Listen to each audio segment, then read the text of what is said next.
Hi everyone, welcome to 876 United Hub, where the theatre of dreams meet the world. Now we had the worst start in the Premier League in history.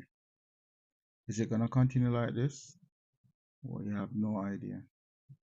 It's not the international break.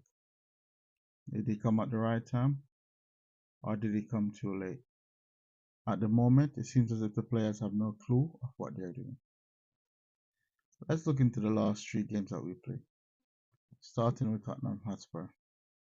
We lost 3-0, and that was the worst game that we played all season. I thought Liverpool was the worst, and I didn't think it would have gotten any worse. However, Tottenham beat us proper. We got beaten all ends down. We had no defense, no midfield. But there's individual players to be blamed. And I'll start with Diego Dalot. He was nowhere to be found, holding his hand up, as in saying, "Oh, sorry, the goal is already scored. I can't come back to do anything." And then nobody is saying anything about him. If we are looking to all the games that we played and that we lost, if we look at the defensive side of it, he's at the forefront of majority of the goals that we conceded. Now, no one comes out and say that, right? However, our captain is another big issue. I don't have a problem with Bruno Fernandes. I like the guy, but I think he needs to be rest at the moment. So instead of playing with composure, he's playing with anger. He needs to sit a few games out. He needs to relax. And yes, he had a red card, so that make the game a lot difficult. Not saying that we would have won, however, that red card was overturned because in the end, the referee and VAR made the wrong decision. Now, that aside, would we have made any difference having 11 players on the pitch? Maybe we would have, having better passage play, as we saw that we had a good little passage play with while we were down to 10 men. We were giving it a go. Some of the changes I think, wasn't the right changes, to be honest with you. That's on the manager. Is it time for him to go? I'm still not sure. I'm still not sure. We see glimpses, maybe bits and pieces in the game, what we can expect, but we need consistency. And at the moment, I don't know when the consistency is coming. We need to be able to see at least sustained attack throughout the game, even if it's in spells, say 20-minute spells, 10 minutes, 15-minute spells. We need to be able to see some, put your hats on and say, you know what, at the moment, he's doing okay. He probably had a bad season last season, but he's doing okay. Or he had a good season last season and he's continuing it. Now, when it comes to Bruno Fernandes, he can make a big difference. He can be the one to unlock the defense. However, at the moment, nothing is going for him. And I think we should just give him a rest, take him out of the game, let him sub, bring him on as a substitute. I would say play Rashford, Xerxes, and Hoyland and Ahmad. At the end of the day, how bad could it get? At least Xerxes will hold the ball up, he'll make the pass, he'll have a little give and go, and we probably have a better passage of play, right? Hoyland is more direct, Rashford is more direct, so we'll have threat in behind. So moving from there, we go to the Porto game, where we had a brilliant start. Marcus Rashford opened the scoring and then assisting Hoyland with his first goal of the season, only to go equalize 2-2. And who was at fault again? Same defender, Dalot. I personally think that we need a left back as soon as possible. I think we need Luke Shaw back or Malacia back as soon as possible.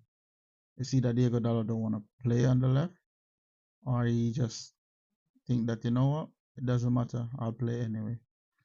And that's not a good thing because he's inverted far too often, and then that put more pressure, leave more space there in the defense, leave more space there for their wingers to run into.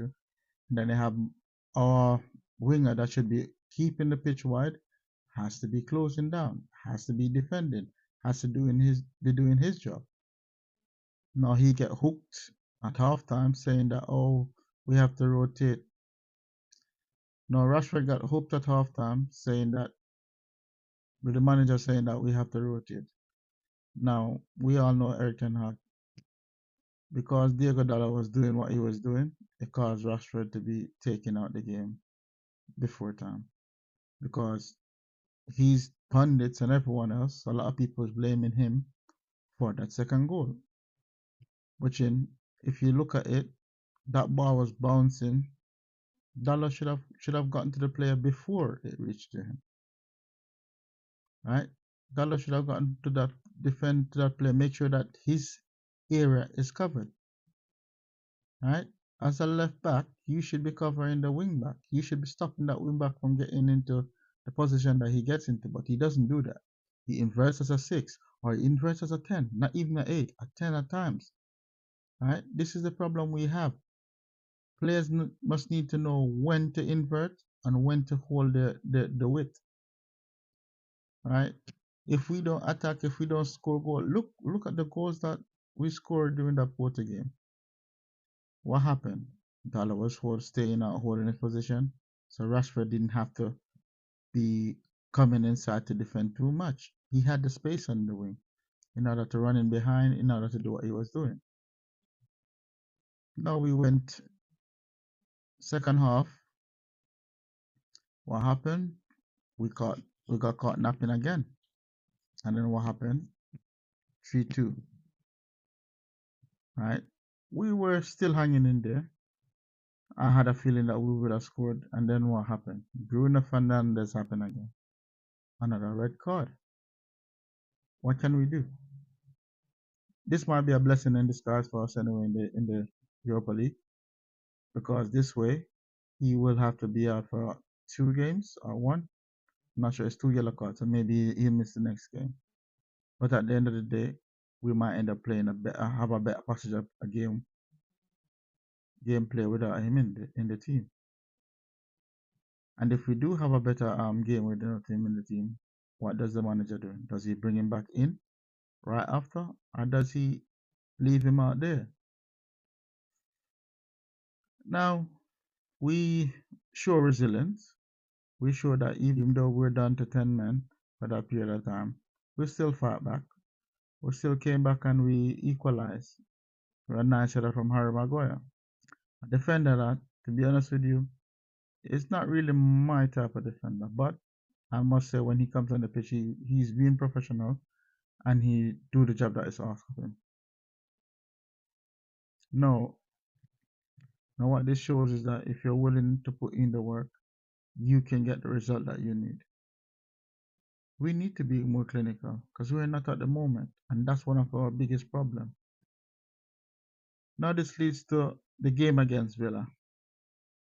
Yes, Villa played on the Wednesday, we played on the Thursday. Right? The 2 games went to the last minute. Villa won, we draw. But at the end of the day, we played away from home and they played at home. Right? Now the lineup for this Villa game, I wasn't really happy with it, to be honest with you.